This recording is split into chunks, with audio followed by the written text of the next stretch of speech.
whatever you're doing, you always want the right tool for the job. So stop running in non-running shoes. I see this on a daily basis. People running in these so-called runners, which, I mean, frankly, are just false advertisement. And I know that if you read the fine print, it's like runners are not actually used for running.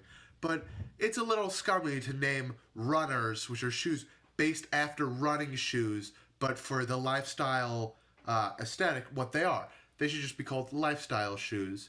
And we are seeing a trend in the industry heading that way.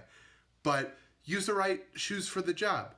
There's a reason why 77% of Americans will have chronic foot pain at some point in their life. This is part in due to what officials are calling like the shoe epidemic, and officials being other crack nuts on the internet. And that's where poor foot practices and dress shoes are kind of smushing the foot together and creating unnatural conditions long term for the foot, which isn't even a finished product. We were caught midway through evolution. Good thing or bad thing? A good thing, because everything is pretty sweet right now. But if you look at the human foot, it is a mess. It literally looks like you just dropped bones and ligaments into like a rough foot shape and they taped it together. As you'll see that like how the hand is so nicely put together, but the foot is just a mess.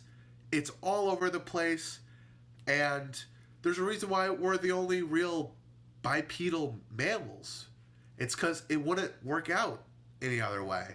And kind of on the topic of being the only bipedal runners, we developed a very unique running style. And that's what calls some people to believe that we were meant to run without shoes.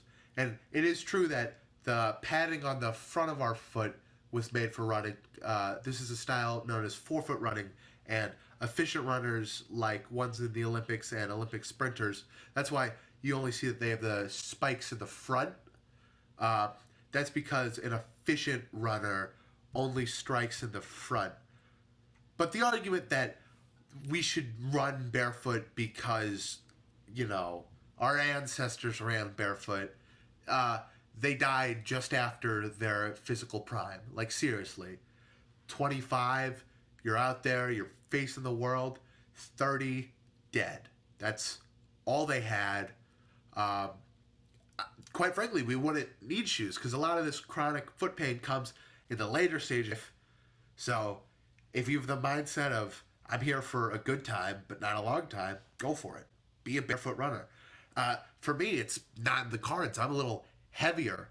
And a lot of people trying to get into fitness are a little bit heavier. So a great place to start would be with a pair of running shoes like these. You can see right here, they have a lot of cushion. This is kind of like what to look for in a running shoe.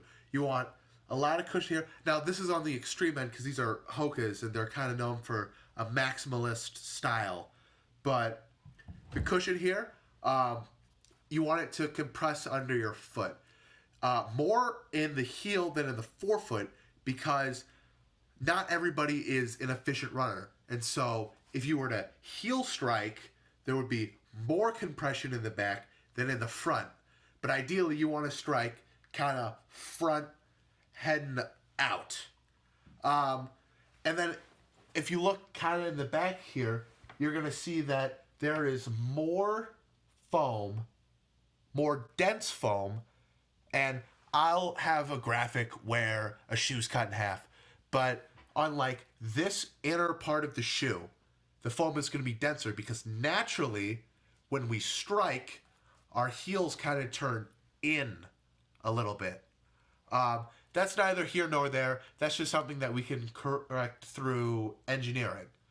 A personal thing for me in shoes is I like shoes.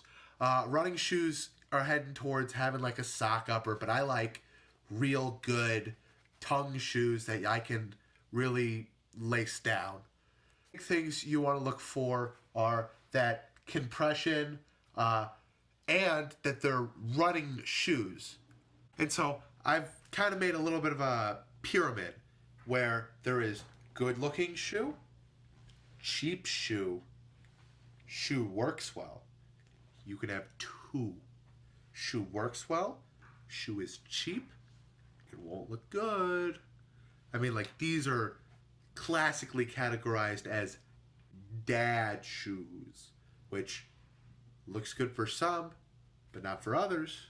If you're doing it right, a really good pair of running shoes should only set you back around $100. I got mine for $60 on sale. So if you're willing to do some digging, you can get them for a phenomenal price. And I think that there's a great investment to have whether you're walking around or you're looking to be a serious runner. I can personally guarantee that they've changed the way I go about my daily life. As an athlete, as a football player, having a really nice pair of shoes helps relieve some of the stress I have on my feet and some of the joint pain that's built up over a long season.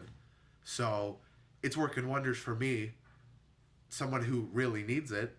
And so I can only imagine what it would do for somebody who, is already probably in a good spot. It would just be that much better.